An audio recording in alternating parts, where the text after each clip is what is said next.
Hello everyone. तो आज हम पढ़ेंगे क्लास 10th का एक नया चैप्टर और एक न्यू बिगिनिंग होगी एक नए टॉपिक्स की जिसका नाम है कोऑर्डिनेट ज्योमेट्री। कोऑर्डिनेट ज्योमेट्री बहुत इंटरेस्टिंग चैप्टर है, उतना टफ नहीं है, काफ़ी इजी है। ये चैप्टर इस लिहाज से भी ज़रूरी है कि इसके एप्लीकेशंस कहाँ कहाँ पे हैं। इसके एप्लीकेशंस हमें देखने को मिलते हैं जीपीएस में। फॉर एग्जांपल आप गूगल मैप यूज़ करते हो, एक जगह से दूसरी जगह लोकेशन हम शेयर करते हैं अपने दोस्तों के साथ। तो ये सब काम कैसे करता है, ये सब चीज़ें एक्चुअली में इनके पीछे की मैथमेटिक्स कैसे काम करती है और क्या मैथ है जो इसके पीछे वर्कआउट कर रहा था। तो सिंपली है वो कोऑर्डिनेट ज्योमेट्री। यही नहीं, उदाहरण के लिए आप एक पबजी में गेम खेलते हो, फॉर एग्जांपल जैसे पबजी है, ये कोई सा भी गेम ले लो, टेम्पल रन हो गया या GTA वाई सिटी हो गया। GTA 6 आने वाला है, उसके लिए मैं काफ़ी एक्साइटेड हूँ। खैर, वो तो बात की बात है।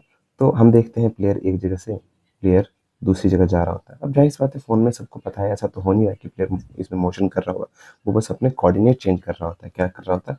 अपने एक्स और वाई के कोऑर्डिनेट्स को चेंज कर रहा होता है। ठीक है, तो यही होता है। जो पिक्सल्स होते हैं ना, उसके हर पिक्सल्स का एक कोऑर्डिनेट होता है, हर एक पर्टिकुलर पिक्सल्स का। जो बाद में वो डिस्प्ले दूसरे पिक्सल्स को इग्नाइट करती है, तो सेम पिक्सल्स का कोऑर्डिनेट चेंज हो जाता है। वहाँ पे चीज़ें ब्राइट होती है और हमें ऐसा दिख लगता है कि प्लेयर मूव हो रहा है, प्लेयर मोशन कर रहा है, ये चीज़ें मोशन कर रही हैं, जो भी है। उदाहरण के लिए इसका नेक्स्ट एप्लीकेशन है रोबोट्स में। रोबोट्स के जो आर्म मूवमेंट होते हैं, रोबोट को कैसे पता चलता है कि हाथ का किधर कितना ले जाना है, उनके पीछे की मैथ है। फॉर एग्जाम्पल अगर मैं आपको जैसे हमें बोला जाता है इसको, फॉर एग्जाम्पल मुझे ये इससे कैच करना है, तो मैंने इसे कैच कर लिया। मेरे हाथ को एक बैक मैथ के रूप में मैं नहीं देख रहा हूँ, एक गेसिंग के रूप में देख रहा होता हूँ। बट रोबोट को हम कैसे बताएंगे? रोबोट के पास इतनी इंटेलिजेंट तो है नहीं कि चीज़ों को देख के ऑब्जर्व करेगा। वो तो उसके पीछे ये चीज़ सिखाने के लिए तो मैथ ही लगेगी ना हमारे पास, कि स्पेस को किस तरीके से वो एनालाइज करेगा कि कहाँ से ऑब्जेक्ट है, कहाँ से ऑब्जेक्ट आ रहा है, कहाँ से ऑब्जेक्ट नहीं आ रहा है। जाहिर सी बात है वो यूज़ करेगा कोऑर्डिनेट ज्योमेट्री। तो ये चैप्टर सिर्फ पढ़ने के लिए नहीं है, इसी चैप्टर के बहुत सारे एप्लीकेशन हैं और मैथ बहुत ब्यूटीफुल है यार। जैसा आप देख रहे हो ना, जैसे जैसे हम चैप्टर बढ़ रहे हैं, हर एक चैप्टर ब्यूटीफुल होता जा रहा है, हर एक चैप्टर के बहुत ज़्यादा एप्लीकेशंस हैं। इन फ्यूचर अगर आप गेम डिज़ाइन करते हो या फिर आप रोबोटिक्स में जाते हो या फिर आप बिल्डिंग्स वगैरह डिज़ाइन करते हो या काफ़ी सारी चीज़ें देखते हो, तो उसमें कोऑर्डिनेट ज्योमेट्री बिल्कुल है। यहाँ पे हम पढ़ेंगे कार्टेशियन ज्योमेट्री। अलग अलग ज्योमेट्री भी होती है, स्फेरिकल ज्योमेट्री भी होती है, ठीक है। बट हम यहाँ पे कार्टेशियन ज्योमेट्री भी कहेंगे, सिलेंड्रिकल कोऑर्डिनेट्स भी होते हैं, बट यहाँ पे हम कार्टेशियन वर्ड के बारे में पढ़ेंगे। कार्टेशियन, कार्टेशियन स्पेलिंग में मत ध्यान देना यार, मेरी स्पेलिंग गलत हो जाती है। मैं क्या बोल रहा हूँ उस पर ज़्यादा ध्यान देना, क्योंकि हम मैथ पढ़, याद रखना हम मैथ पढ़ रहे हैं, इंग्लिश नहीं। अच्छा रीज़न हो सकता है अपनी कमियों को छुपाने का, बट खैर मैं उस पर ध्यान देता नहीं, तो आपको नहीं देना फिलहाल। खैर, तो अब हमारे पास हम पढ़ रहे हैं कार्टेशियन ज्योमेट्री। अच्छा, तो कार्टेशियन एक मैथमेटिशियन थे हमारे पास। उन्होंने क्या किया, कार्टेशियन मैथमेटिशियन एक दिन ना वो साहब अपने बेड पे लेटे हुए आराम कर रहे थे और ऊपर की सीलिंग्स को देख रहे थे, दीवार की जो सीलिंग्स नहीं होती उसको देख रहे थे। उन्होंने देखा एक चींटी जो है दीवार पे चढ़े जा रही है, चढ़े जा रही है, चढ़े जा रही है।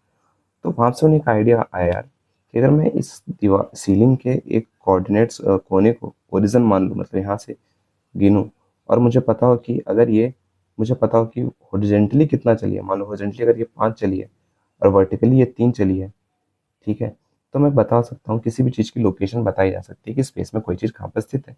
उन्होंने बोला जो पहले हॉरिजॉन्टल चल रहा है उसको हम पहले लिखेंगे, तो 5, और वर्टिकल जो चल रहा है उन्होंने रूल्स बताया बनाए, उस y को हम बाद में लिखेंगे। उन्होंने बोला हॉरिजॉन्टल जो एक्सिस है उसे आज से हम x कहेंगे और वर्टिकल जो एक्सिस है उसे हम कहेंगे y। तो उन्होंने कुछ इस तरीके का कार्टेशियन ज्योमेट्री या कार्टेशियन प्लेन बनाया। कौन सा प्लेन बनाया?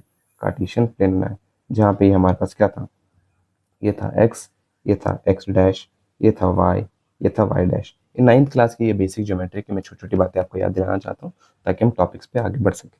उन्होंने बोला यहाँ जो है, यहाँ ई से बोलेंगे इसका कोऑर्डिनेट होगा 0,0, यहाँ x भी 0 होगा और y भी 0 होगा। इस चीज़ को हम बोलेंगे ओरिजिन। क्या बोलेंगे? ओरिजिन, ठीक है। इस चीज़ को बोलेंगे ओरिजिन, ओरिजिन, ठीक है। उन्होंने बोला ये जो हमारे पास x वाली एक्सिस है, इस पे कुछ प्लस वाले पॉइंट होंगे, 1 2 3 4 5। उसी प्रकार से इधर माइनस के पॉइंट्स होंगे, -2 -1 -3। y में इधर प्लस y होगा और y में हमारे पास इधर -1 -2 या -3 होगा, ठीक है। इस तरीके से चीज़ें एक्ट करेंगी। अब हमारे पास क्या होता है, उन्होंने बोला जो एक्स एक्सिस है ना, एक्स एक्सिस, इसकी जो इक्वेशन होगी, एक्स एक्सिस की इक्वेशन, इसको एक्स एक्सिस बोलते हैं, इसे वाई एक्सिस बोलते हैं, आपको पता होना चाहिए। खैर, एक्स एक्सिस की जो इक्वेशन होगी उन्होंने बोला वो होगी y इक्वल टू 0। अब सर इसको समझना यहाँ पर होता है क्या, खुद सोचो, आप खुद सोचो, मात्र ये x वाली ही तो लाइन होगी जिस पर y 0 होगा, क्योंकि थोड़ा सा भी y आप उधर या उधर गए y की कुछ वैल्यू है, फॉर एग्जाम्पल ऊपर चले गए y हमारे पास y में आप बढ़ गए 0.5, तो एक्स एक्स की इक्वेशन ने क्या बोला y इक्वल टू 0। क्यों, सिर्फ x ही एक्सिस होगा, सिर्फ एक्सिस से एक्सिस होगा जहाँ पे y 0 0 0 0 होगा। थोड़ा ऊपर जाओगे तो y कुछ पॉजिटिव में बढ़ेगा, नीचे जाओगे y नेगेटिव में बढ़ेगा, y 0 मात्र x वाली लाइन पर होगा। उसी प्रकार से y एक्सिस की लाइन को इन्होंने क्या बोला, y एक्सिस की लाइन की इक्वेशन को इन्होंने लिखा क्या, x इक्वल टू 0। क्यों, मात्र यही और यही लाइन है जहाँ पर हमारे पास क्या 0 होगा, हमारे पास x 0 होगा, क्योंकि थोड़ा भी इधर आप इधर चले जाओगे तो x की कुछ वैल्यू आ गई, या आप इधर चले जाओगे तो x की कुछ वैल्यू आ जाएगी। ठीक है, ये रहा हमारे पास इस चीज़ का प्रूफ। फॉर एग्जाम्पल दूसरी चीज़ें मैं बता देता हूँ, जैसे कि फॉर एग्जाम्पल आपसे बोला जाए x इक्वल टू 5, इसका आप ग्राफ खींचिए, तो x इक्वल टू 5 का ग्राफ कैसा होगा, फॉर एग्जाम्पल x 5 है, x 5 ये रहा। अब इसने कहा बाइक कुछ भी हो जाए, बाइक से तो कोई रिश्ता है नहीं है, x हमेशा 5 ही 5 रहेगा, तो मात्र x कब 5 रहेगा, x तब 5 रहेगा जब ये वाला x equal to 5 Y axis के पैरेलल हो। अगर फॉर एग्जाम्पल x थोड़ा टेढ़ा हो जाए, ऐसे हो जाती है लाइन, तो इसमें क्या होगा, x की वैल्यू इधर कुछ बढ़ती जाती है, नीचे जाने पर घटती जाती है। तो जब वाई एक्सिस के पैरेलल होगा तभी वो हमेशा सिर्फ 5 ही बना रह पाएगा। ठीक है, ये बेसिक चीज़ें हैं जो मैं बता रहा हूँ ताकि क्विक रिवीजन हो जाए। ठीक है, जैसे उसी प्रकार से मैं बोलता हूँ y इक्वल टू -2, जब मैं बोलता हूँ तो ये वाली लाइन कहाँ होगी, आप सभी को पता है, हम y इक्वल टू -2 इस पर जाएंगे और हम x एक्सिस के पैरेलल लाइन खींच देंगे। मतलब y है मेरे पास क्या है, y हमेशा -2 होगा हमारे पास। ठीक है, सॉरी, y हमेशा -2 होगा, x बदलता रहेगा, x हमारे पास कुछ भी हो सकता है, फर्क नहीं पड़ता, x अनंत तक बढ़ता रहेगा, बट y कभी भी नहीं बदला, देखा, y यहीं था यहीं रहा, ना नीचे गया ना ऊपर गया। ठीक है, y हमारे पास सेम कांस्टेंट रहा यहीं पर, जबकि x बदलता रहा, इधर भी बदलता रहा। ठीक है, खैर, तो ये बेसिक इंट्रोडक्शन था हमारे पास, और कुछ हम चीज़ें के बारे में बात करते हैं अगले पेज पे। ठीक है, अब उदाहरण के लिए फॉर एग्जाम्पल आपके पास ये पॉइंट है, जब ये पॉइंट है तो हम क्या कह सकते हैं, फॉर एग्जाम्पल आपके पास कोई बोला जाएगा 2,3 है, इस पॉइंट को आप प्लॉट कीजिए ग्राफ पे, तो आपको ये पता होगा जो पहले लिखा होता है वो x होता है, जो बाद में लिखा होता है y होता है। तो हम यहाँ पे 2 जाएंगे, हॉरिजॉन्टल में हमारे पास कितना है, x एक्सिस में 2 गए, और y में हमें 3 जाना है, +3 है तो जाहिर सी बात है ऊपर जाएंगे, -3 होता है तो हम नीचे जाते, तो हमारे पास ये पॉइंट यहाँ पर लाई करेगा। ठीक है, मतलब y हमारे पास कितना है 3, और x हमारे पास ये रहा कितना है हमारे पास 2, तो इस पॉइंट का नाम कैसे देंगे, 2,3। उसी प्रकार से फॉर एग्जाम्पल कोई पॉइंट है हमारे पास -1,3, इस पॉइंट को हम कैसे नाम देंगे, x हमारे पास -1 है, y 3 है, x -1 हमारे पास यहाँ है और y +3 है, तो ये पॉइंट यहाँ पर लाई करेगा। ठीक है, x -1 यहाँ पर है और y -3 हमारे पास यहाँ पे है, इस पॉइंट को क्या नाम देंगे, -1,3। उसी प्रकार से फॉर एग्जाम्पल मैं नया पॉइंट लेता हूँ 2,-5, मैं अब ये नाम देता हूँ। अब x पॉजिटिव है हमारे पास और y नेगेटिव है, x कितना है 2 और y कितना है -5, x y -5 है तो नीचे जाएंगे हम इस साइड की ओर, तो ये रहा हमारे पास पॉइंट, इस चीज़ का हम क्या नाम देंगे, 2,-5। उसी प्रकार से एक नेक्स्ट पॉइंट मैं लेता हूँ -3, -5, मैं दोनों नेगेटिव ले लेता हूँ, तो -3 ये रहा और -5 मेरे पास ये रहा, तो ये पॉइंट मेरे पास यहाँ पे लाई करेगा, जिसका नाम होगा -3, -5। ठीक है, अच्छा एक और बात, जैसे कि हमारे पास आपको पता होगा ये y एक्सिस है, ये x एक्सिस है, इधर पॉजिटिव नंबर, इधर नेगेटिव नंबर, इधर पॉजिटिव नंबर, इधर नेगेटिव नंबर। ठीक है, अब ये इस चीज़ को ना हम इस जो ये जो प्लेन है इसने 4 क्वाड्रेंट में, 4 प्लेन को 4 हिस्सों में बांटा है। कौन से हिस्से हैं, इसे बोलेंगे पहला क्वाड्रेंट, इसे बोलते हैं दूसरा, क्या बोलते हैं, क्वाड्रेंट, क्वाड्रेंट। ठीक है, इसे बोलते हैं दूसरा क्वाड्रेंट, इसे बोलते हैं तीसरा क्वाड्रेंट और इसे बोलते हैं चौथा क्वाड्रेंट। ठीक है, इस क्वाड्रेंट में x और y दोनों पॉजिटिव रहते हैं, तो इसे पॉजिटिव और पॉजिटिव होता है। इस क्वाड्रेंट में क्या होता है, हमारे पास x तो नेगेटिव रहता है, क्योंकि पहले हम x को लिखते हैं इसलिए मैं ऐसे बता रहा हूँ, और बाद में हम y को लिखते हैं, तो x नेगेटिव y पॉजिटिव। इसमें हमारे पास दोनों ही नेगेटिव होते हैं, इसमें हमारे पास दोनों ही नेगेटिव होते हैं। इसमें क्या नेगेटिव होता है, x तो पॉजिटिव होता है बट y हमारे पास नेगेटिव होता है। तो ये बेसिक चीज़ें थी, आपको पता होनी चाहिए। ठीक है, तो ये रहा एक शॉर्ट रिकैप था, मैं फिर से बता दूं हमने क्या देखा। देखो हमने क्या क्या देखा, कोऑर्डिनेट ज्योमेट्री बहुत इंटरेस्टिंग और बहुत ब्यूटीफुल सा चैप्टर है, जो आपको हायर, जिसके यूज हायर मैथमेटिक्स में बहुत जगहों पर है। जीपीएस, गूगल हम यूज़ करते हैं, हमें कहीं भी जाना होता है, हमें लोकेशन नहीं पता है, अपने फ्रेंड से हम लोकेशन शेयर करते हैं, भाई लोकेशन बता दे कहाँ पर है, आना है। तो वो खुद जीपीएस या गूगल कैसे काम कर रहा होता है, वो काम कर रहा होता है लैटिट्यूड और लॉन्गिट्यूड के बेसिस में, जो कि एक्स और वाई कोऑर्डिनेट ही है। दूसरे शब्दों में, दूसरी चीज़ों में, जैसे रोबोट्स हैं, रोबोट के जो हैंड मूवमेंट है या बाकी सारी मूवमेंट है जो इंडस्ट्रियल, बहुत बहुत बड़े बड़े इंडस्ट्री में हम रोबोट लगाते हैं, वो किस तरीके से काम कर रहे हैं, तो वो भी कोऑर्डिनेट ज्योमेट्री को यूज़ कर रहे होते हैं। दूसरा, जैसे गेम वगैरह हम खेलते हैं, गेम डिजाइन करते हैं, आपको क्या लगता है प्लेयर सच में वहां से वहां जा रहे हैं? नहीं, वहां पे सिर्फ उसका कोऑर्डिनेट चेंज हो रहा है, जाता हुआ आपको दिख रहा है। फॉर एग्जाम्पल, पिक्सल यहाँ पे ब्राइट हुआ था, अब यहाँ पर ब्राइट हुआ, उस पिक्सल ने अपना कोऑर्डिनेट चेंज कर लिया। सच में तो मोशन पॉसिबल नहीं है ना फोन में। बस इस तरीके से आपको बहुत सारे पिक्सल जब एक साथ होते हैं तो आपको ऐसा लगता है कि ये मोशन कर रहा है, जबकि ऐसा कुछ भी नहीं है। ठीक है, उसके बाद हमने देखा कि कार्टेशियन थे, बेड पर लेटे, उन्होंने चींटी को देखा चलते हुए, और उस हिसाब से उन्होंने अपना एक कार्टेशियन ज्योमेट्री, कार्टेशियन प्लेन निकाला, जिससे हम चींटी की डायरेक्शन को बता सकते हैं कि चींटी स्पेस में कहाँ पर स्थित है। ठीक है, उन्होंने हॉरिजॉन्टल एक्सिस को एक्स बोला, वर्टिकल एक्सिस को वाई बोला, प्लेन को 4 हिस्सों में, पहला क्वाड्रेंट, दूसरा क्वाड्रेंट और तीसरे क्वाड्रेंट और चौथा क्वाड्रेंट के रूप में बांट दिया। ठीक है, और एक्स एक्सिस की इक्वेशन होती है y equal to 0, Y axis की एक होती है x इक्वल टू 0। ठीक है, क्योंकि एक्स एक्सिस ही होगा जहाँ पे y 0 होगा, वाई एक्सिस ही होगा जहाँ पे x 0 होगा। ठीक है, छोटी छोटी चीज़ें। ऊपर से हमने ग्राफ प्लॉट करना देख लिया था कि ग्राफ हम कैसे किसी पॉइंट को हम कैसे प्लॉट करते हैं। ठीक है, तो बस जो पहले लिखा होता है x होता है, जो बाद में लिखा होता है y होता है।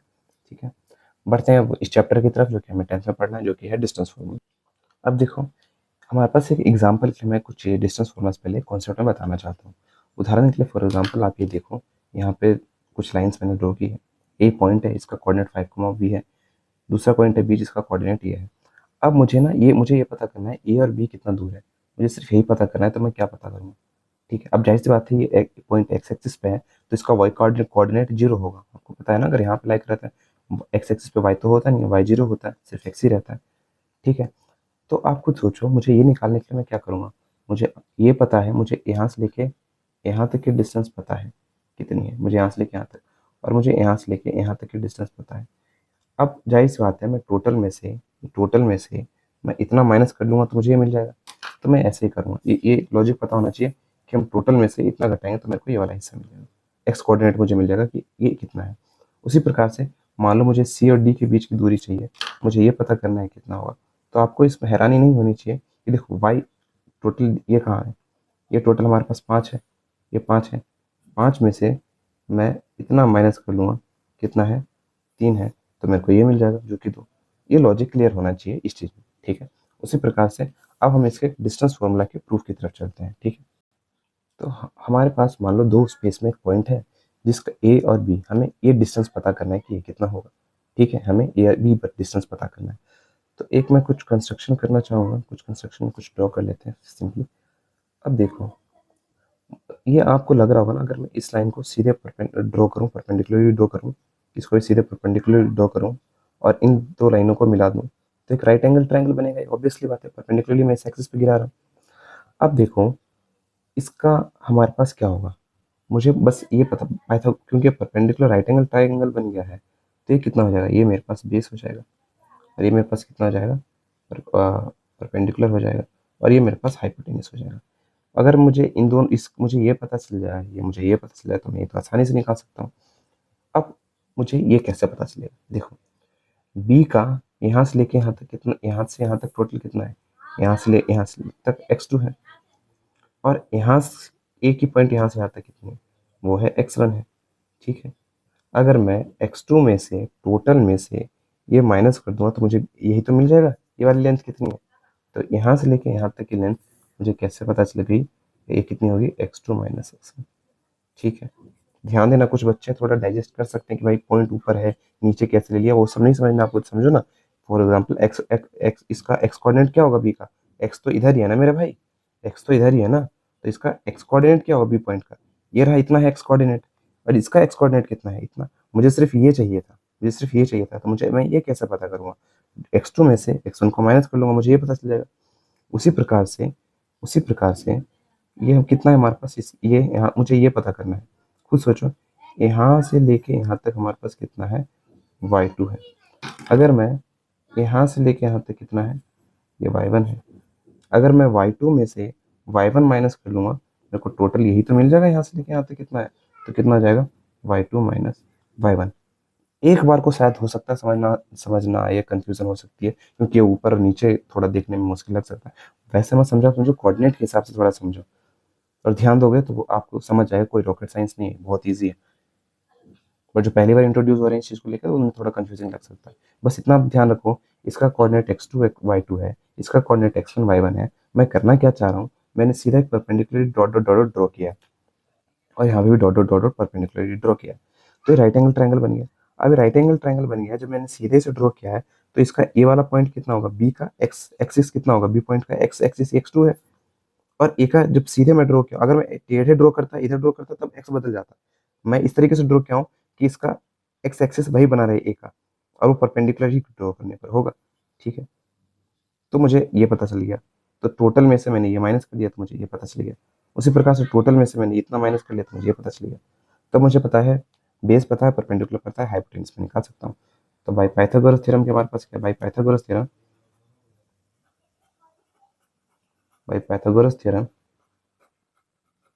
मैं कह सकता हूँ कि H square equal to P square plus B square. H square हमारे पास क्या है, ए बी का स्क्वायर। ये कितना है, x2 माइनस x1, प्लस हमारे पास क्या है, y2 माइनस y1 का whole square. A B square क्या हो जाएगा, under root of x2 minus x1 का whole square plus y2 minus y1 का होल स्क्वायर। मतलब ये आपको क्या मिल गया, ये दूसरे शब्दों में आपको मिल गया, सॉरी स्क्वायर तो हटा देंगे ना, रूट उठ गया। ये दूसरे शब्दों में आपको ये मिला कि अगर आपको ये पता है, दो पॉइंट्स के कोऑर्डिनेट पता है, तो आप उनके बीच की डिस्टेंस कितनी होगी आप ये भी पता कर सकते हो। इसमें कोई रॉकेट साइंस नहीं है। फॉर एग्जाम्पल, मैं यहाँ पे 2,3 और 5,6 मैं ये बोलता हूँ, आप बताओ इनके बीच की डिस्टेंस कितनी होगी। कुछ नहीं करना है, अब हमें क्या लेना है, x2 माइनस x1, तो 5 x2 मान लेंगे इसे, इसको मान लेंगे x1, इसको हटाएंगे 2 का square, plus y2 minus y1, 6 minus 3 का स्क्वायर कर देंगे, और अंडर रूट ले लेंगे, तो हमें डिस्टेंस पता चल जाएगा। 5 में से 2 गया कितना आता है, 3 का स्क्वायर, प्लस 6 में से 3 गया कितना आता है, 3 का स्क्वायर। हमारे पास कितना आएगा, 3 का स्क्वायर 9, प्लस 9 कितना आ जाएगा, 2√3 आ जाएगा। ये रूट में निकालना आना चाहिए आपको। ठीक है, तो इस तरीके से हम करेंगे चीज़ों को। ध्यान देना, समझने में दिक्कत है, फॉर्मूला तो ये रट लोगे, बट कहाँ से आया, बट ये भी पता होना चाहिए। हमने सीधे परपेंडिकुलर ड्रॉ किया है भाई यहाँ पे, अगर कंफ्यूजन है किसी को तो। ठीक है, बढ़ते अब एग्जाम्पल के हम क्वेश्चन कर लेते हैं, ठीक है, बिना टाइम को वेस्ट करते किए हुए। अब देखो, अब हमारे पास पॉइंट ये दे रखा है, आपको बताना है एग्जाम्पल में कि ट्राइंगल ये फॉर्म कर रहा है कि नहीं फॉर्म कर रहा है। कुछ नहीं करना, देखते हैं। पहले मान लेते हैं हमारे पास ये पॉइंट है, हमारे पास ए बी सी।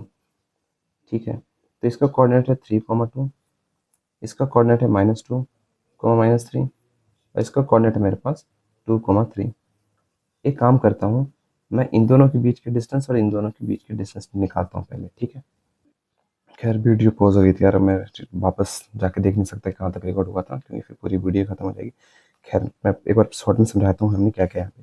हमारे पास क्वेश्चन में दे रखा था 3 पॉइंट्स है, 3 पॉइंट्स हमारे दे रखे थे, 3 कोऑर्डिनेट्स दे रखे थे, ये, और हमें बताना था कि ये ट्रायंगल फॉर्म कर रहे हैं कि नहीं फॉर्म कर रहे हैं। तो हमारा आइडिया क्या था कि पहले मैं 3 पॉइंट्स ले लेता हूँ, एक ये, एक ये, एक ये। मैं पहले ए बी के बीच की डिस्टेंस निकाल लेता हूँ, बी सी की, और बाद में ए सी की। अगर ये ट्रायंगल फॉर्म कर रहे हैं, तो ट्रायंगल की एक प्रॉपर्टी होती है, किसी भी दो साइड को अगर मैं ऐड करता हूँ ना, तो इसका जो सम होगा तीसरी साइड से हमेशा बड़ी होनी चाहिए। अगर ऐसा हो रहा है तब तो ट्रायंगल फॉर्म होगा, वरना नहीं होगा। डिस्टेंस फॉर्मूला से मैंने क्या किया, x2 माइनस x1 की इन दोनों के बीच की ए बी की डिस्टेंस निकाला। फॉर्मूला क्या कहता है, x2 माइनस x1 का whole square plus y2 minus y1 का होल स्क्वायर। तो यहाँ पे x2 क्या है मेरे पास, -2 है, x1 क्या है, -3 है। ठीक है, साइन के साथ रखना है -2, और ये सब ध्यान रखना। ठीक है, उस हिसाब से मैंने ये पुट किया, y2 माइनस 7 -3 -2 का होल स्क्वायर। फिर हमारे पास 5 आया 25, तो हमारे पास 2 इसको लिख सकते हैं, 50 ऐड होगा ना, 50 को 2 इंटू 25 लिख सकता हूँ। फिर 25 5 चल के बाहर आ जाएगा, फिर हमारे पास 5√2 आ जाएगा। अभी इतना है, क्या पता हमें आगे देखना पड़ेगा एग्जैक्ट के लिए, रूट से बाहर निकालना पड़ेगा, बट अभी मैंने यहीं पे छोड़ दिया। दूसरा, मैंने बीसी के बीच की डिस्टेंस निकालने की कोशिश की है। बीसी हमारे पास कितना था, x2 minus x1 same, x2 क्या है हमारे पास 2, और x1 क्या है -2। तो माइनस किससे करना है, -2 से। ये ध्यान रखना है, साइन के साथ रखना है, यानी कि यहाँ माइनस लगा ही दिया है, तो यहाँ माइनस क्यों लगाए, 2 ही लिख देते हैं, ऐसा नहीं करना है। ठीक है, फिर हमारे पास y2 माइनस y1 करना है 3, minus minus two, sorry minus three, ठीक है। माइनस माइनस प्लस हो जाएगा तो हमारे पास 2 + 2 3 + 3 हो गया, 2 + 2 4, 4 का स्क्वायर 16 और 3 + 3 6, 6 का स्क्वायर 36, दोनों को ऐड किया 52। अब मैं डिस्टेंस पता करने जाता हूँ कितना ए सी का डिस्टेंस पता करता हूँ, ठीक है। ए सी का डिस्टेंस मैं पता करने जा रहा हूँ, तो ए सी मेरे पास कितना आ रहा है, x2 - x1 निकाल लेते हैं, तो √2 - 3, 2 - 3 का होल स्क्वायर प्लस हमारे पास कितना होगा 3 - 2 का होल स्क्वायर, 3 - 2 का होल स्क्वायर, तो कितना आ गया ए सी इक्वल टू √2 में से 3 गया 1 का -1 का स्क्वायर प्लस 3 में से 2 गया 1 का स्क्वायर, दैट इज ए सी आ गया √1 + 1, दैट इज ए सी आ गया √2, ठीक है। अब हम चेक करते हैं कि किसी भी थर्ड साइड को ऐड, दो साइड को ऐड करके थर्ड साइड के बराबर आ रहा है कि नहीं आ रहा। 1.41 के बराबर होता है, ये तो आपको पता ही होगा बेसिक, तो ए सी हम आ गया, हमारे पास आ गया ये। ए बी अगर निकालना हो तो 1.41 को लगभग 5 से मैं मल्टीप्लाई कर दूंगा, मेरे पास आ जाएगा, ठीक है। एक बार मैं कैलकुलेट करके जल्दी से आंसर बता दूँ। ए बी लगा होगा हमारे पास 7.071 डॉट डॉट, और हमारे पास बी सी हो जाएगा टोटल 7.211। अब देखो, जाहिर सी बात है, मैं किसी भी दो साइड को ऐड करूं, 1 + 7 कितना हो रहा है, लगभग 8 होगा, कुछ जो भी 7 से बड़ा होता है, या इन दोनों को ऐड करूं तो 14 जो कि 1 से बड़ा होता है। किसी भी दो साइड का कॉम्बिनेशन ले लो, तीसरी साइड से हमेशा बड़ी ही आएगी। तो हाँ, ये एक ट्राइंगल फॉर्म कर सकता है, ये एक triangle, it can form a triangle, can form a triangle, ठीक है। तो हाँ हाँ, ये चीज़ एक ट्राइंगल फॉर्म होगी, हम ऐसा कह सकते हैं। बढ़ते हैं नेक्स्ट क्वेश्चन की तरफ। तब ये काफ़ी इंपॉर्टेंट क्वेश्चन है, इंपॉर्टेंट नहीं लेंदी जरूर है ये। तो देखो हमारे पास कितना है 1,7 है, हमें बताना है कि एक क्वाड्रिलेटरल फॉर्म कर रहा है कि नहीं कर रहा है। दूसरा है 4,2, तीसरा हमारे पास है -1, -1, और चौथा है हमारे पास -4,4। इन सभी को मैं जोड़ लेता हूँ, रेक्टेंगल जैसा डायग्राम बना है, और हमें बताना है कि एक क्वाड्रिलेटरल फॉर्म कर रहा है कि नहीं कर रहा है। तो जाहिर सी बात है, इसके लिए तो हमें सभी की डिस्टेंस निकालनी पड़ेगी, है ना। अगर इसे मैं ए बी सी और डी ले लूँ तो 4 डिस्टेंस निकालनी पड़ेगी, और डायगोनल की भी डिस्टेंस निकालनी पड़ेगी। तो हम जल्दी जल्दी से डिस्टेंस निकाल लेते हैं। पहले मैं ए बी निकाल लेता हूँ, ठीक है। ए बी मेरे को कैसे पता चलेगा, ध्यान देना, दिख रहा है ना हर चीज़, हाँ। तो ए बी मेरे को कैसे पता चलेगा, ए बी मेरे को पता चलेगा x2 - x1, तो 4 - 1 का होल स्क्वायर प्लस 2 - 7 का होल स्क्वायर अंडर रूट। तो ए बी मेरे पास आ जाएगा अंडर रूट ऑफ 4 में से 1 गया 3, 3 का स्क्वायर होगा 9, प्लस 2 में से 7 गया हमारे पास -5, -5 का स्क्वायर होगा 25, हमारे पास ये आ गया, ठीक है। तो ए बी हमारे पास कितना आ गया फाइनली 9 और 25 हमारे पास होते हैं टोटल √34, ठीक है। चलो, ए बी पता चल गया। अब बी सी निकालते हैं। बी सी हम कैसे निकालेंगे, वही x2 - x1 निकालेंगे। -1 एंड हम क्या करेंगे, -1 -4 का होल स्क्वायर प्लस -1 -2 का होल स्क्वायर, तो हमारे पास आ जाएगा अंडर रूट ऑफ -1 -5 कितना होगा, -4 कितना होगा, -5 का होल स्क्वायर प्लस हमारे पास -1 -2 होगा -3 का होल स्क्वायर, तो जो कि होगा हमारे पास 25 + 9, दैट इज बी सी हमारे पास कितना आ गया 34, ये देखो 34, ठीक है। अब हमारे पास डी सी निकालते हैं, डी सी निकालते हैं, डी सी कितना होगा भाई x2 - x1, तो x2 कितना है हमारे पास -4, किसी को भी मान लो x2, मैं इसी तरह मान लेता हूँ, सब आंसर सब जब भी सेम आएगा, जब भी सेम आएगा। तो -4 माइनस किससे करना है, -1 के साथ का होल स्क्वायर प्लस -1 -4 का होल स्क्वायर, ठीक है, under root D C. Under root हमें क्या करना है, हमें करना है -4 माइनस माइनस कितना होगा प्लस, तो +1 का होल स्क्वायर प्लस में क्या करना है -1 -4 -5 का होल स्क्वायर, तो डी सी हमारे पास कितना आ जाएगा अंडर रूट -3 का होल स्क्वायर और -5 का होल स्क्वायर, ठीक है। तो डी सी मेरे पास आ जाएगा अंडर रूट 9 + 25, और डी सी मेरे पास कितना आ गया अंडर रूट 34, यहाँ भी अंडर रूट 34, तो हमारे पास ये आ गया, ठीक है। सेकेंडली 3 साइड हम निकाल चुके हैं, चौथी साइड हमें AD निकालनी है। AD निकाल लेते हैं। AD कितना होगा, AD हमारे पास होगा, उसके लिए यही निकालेंगे क्या, x2 माइनस x1 लगाएंगे, तो हमारे पास होगा अंडर रूट -4 -1 का होल स्क्वायर, -4 -1 का whole square plus y2 minus y1 4 -7 का होल स्क्वायर। ठीक है, x2 minus x1 y2 minus y1। AD हमारे पास कितना आ जाएगा, अंडर रूट हम क्या करेंगे, -4 -1 हमारे पास होगा -5 का होल स्क्वायर, और वैसे साथ में से 2 गया हमारे पास -3 का होल स्क्वायर। तो AD मेरे पास आ जाएगा under root 25 plus 9, that is AD भी हमारे पास चारों के चारों साइडें बराबर है। चारों के चारों साइडें बराबर तो जरूरी नहीं है स्क्वायर हो, हमें डायगोनल्स भी चेक करना पड़ेगा। ठीक है, हमें डायगोनल्स भी चेक करना पड़ेगा, क्योंकि जो हम ये तो क्योंकि पैरेललोग्राम में भी तो ये होता है ना, अपोजिट साइड्स, पैरेललोग्राम की भी ऐसी कंडीशन हो सकती है सारी की सारी साइड्स इक्वल हो, बट पैरेललोग्राम में डायगोनल्स इक्वल नहीं होते, डायगोनल बाइसेक्ट जरूर करते हैं दो बराबर भागों में बांटना, तो इसलिए छोटी छोटी प्रॉपर्टी पता होनी चाहिए। अगर डायगोनल्स भी इक्वल है, ये वाली चीज इस साइड इस वाली साइड की भी इक्वल है, तभी हम कह सकते हैं। तो हम AC निकाल लेते हैं, थोड़ा लेंदी जरूर है इसलिए मैं कह रहा था। AC हमारे पास क्या होगा, x2 माइनस x1, इसका हमारे पास x2 क्या होगा -1 -1 का होल स्क्वायर प्लस कितना होगा y2 minus y1 minus y -7 का होल स्क्वायर। तो हमारे पास AC क्या हो जाएगा, अंडर रूट हमारे पास हो जाएगा -1 -2 का होल स्क्वायर प्लस -8 का whole square, that is AC बराबर आ जाएगा अंडर रूट -2 का स्क्वायर, ये 8 का स्क्वायर 8 64, तो हमारे पास आ जाएगा AC आ जाएगा अंडर रूट 68। ठीक है, अब हमारे पास D भी निकालते हैं। D भी मेरे पास कितना हो जाएगा, under root x2 minus x1 का whole square, x2 minus x1 का होल स्क्वायर, तो 4 माइनस -4 का whole square plus y2 minus y1, तो हमारे पास कितना जाएगा 2 माइनस 4 का होल स्क्वायर। ठीक है, तो डी भी मेरे पास आ जाएगा अंडर रूट 4 -4 कितना आ जाएगा हमारे पास 4 + 4 का होल स्क्वायर प्लस 2 - 4 हमारे पास -2 का होल स्क्वायर। तो डी भी मेरे पास आ जाएगा अंडर रूट 8 8 8 और 4 और 4 8 8 का स्क्वायर 64 प्लस -2 का स्क्वायर 4, तो डी भी मेरे पास आ गया 68। क्योंकि इसकी सारी साइड इक्वल है और डायगोनल्स भी इक्वल है, तो हाँ मैं ये कह सकता हूँ कि ये एक स्क्वायर होगा, since all its sides are equal and its diagonals are also equal. ध्यान रखना पैरेललोग्राम में डायगोनल्स इक्वल नहीं होता, डायगोनल जरूर इसको बराबर भागों में बांटता है बट इक्वल्स नहीं होते, डायगोनल सिर्फ इक्वल होता है स्क्वायर में। ठीक है, डन। बढ़े नेक्स्ट क्वेश्चन की तरफ, अब बढ़ते हैं नेक्स्ट क्वेश्चन की तरफ।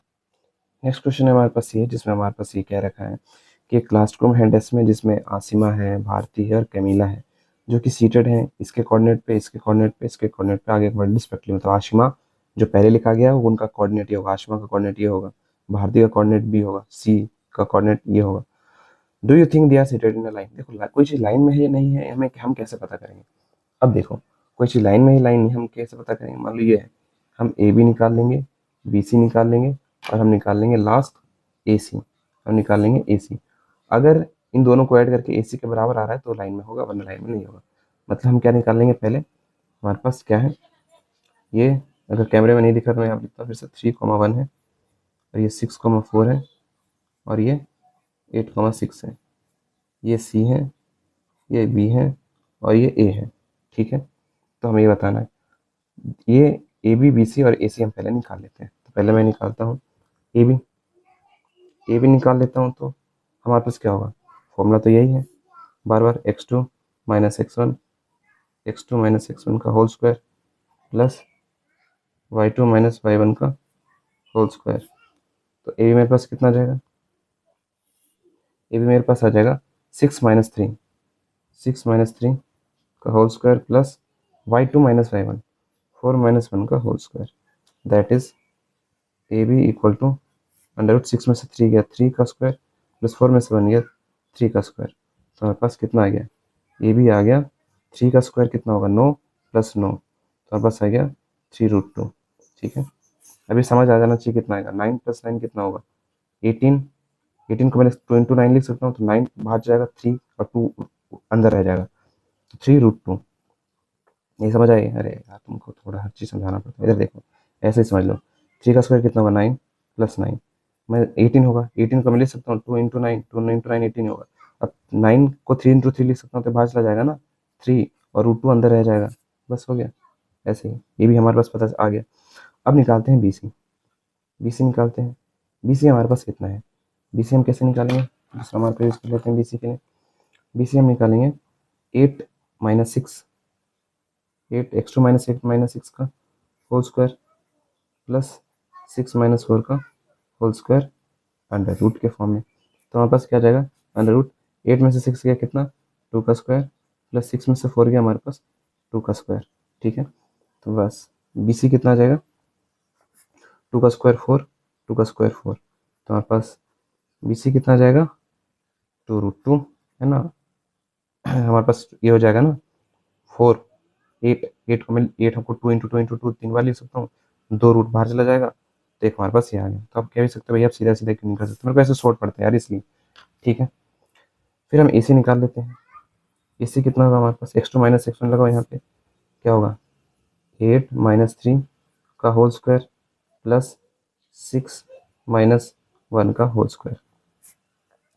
तो AC मेरे पास कितना आ जाएगा, 8 में से 3 गया हमारे पास कितना आएगा 5 का स्क्वायर, प्लस 6 में से 1 गया 5 का स्क्वायर, दैट इज हमारे पास AC आ जाएगा 5 का स्क्वायर, तो हमारे पास कितना आएगा 2√5।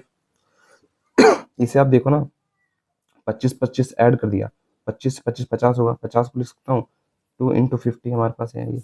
ठीक है, सॉरी 2 इंटू 25 लिख सकता हूँ, 25 बाहर चला जाएगा तो 5 आ जाएगा, √2 अंदर रह जाएगा, बस 5√2। तो हमारे पास सॉरी सॉरी सॉरी हाँ 5√2 ना, 5√2 होगा, मैंने यहाँ गलत लिख दिया था, गलती होती है मेरे से भी। खैर अब देखता हूँ मैं, अगर मैं AB अगर ये लाइन में है तो AB प्लस BC करूँ तो AC के बराबर आ जाना चाहिए। बराबर नहीं आ रहा मतलब जाहिर सी बात है लाइन में नहीं है, कुछ ऐसे ऐसे हो सकते हैं बट लाइन में नहीं होंगे।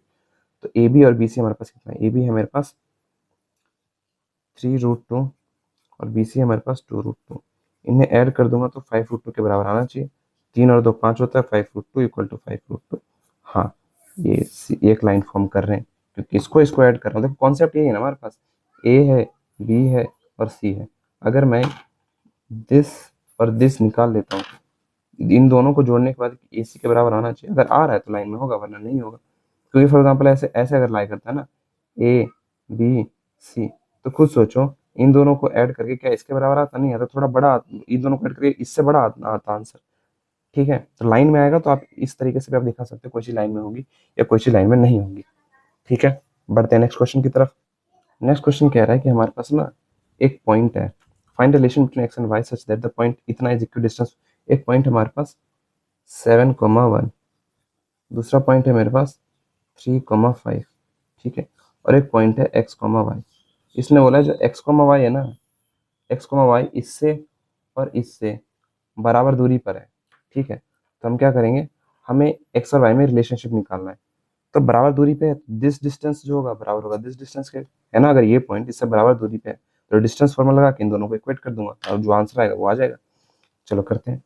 तो मैं यहाँ पे क्या करूँगा, इधर देखो, मैं यहाँ पे क्या करूँगा, यहाँ पे डिस्टेंस फॉर्मूला लगाऊंगा, इसको मानूंगा x2 x1। तो यहाँ पे मैं करता हूँ x माइनस 7 का स्क्वायर प्लस y माइनस 1 का होल स्क्वायर बराबर किसके होगा, इसके। इसको मैं मान लेता हूँ x माइनस 3 का whole square plus y minus 5 का होल स्क्वायर।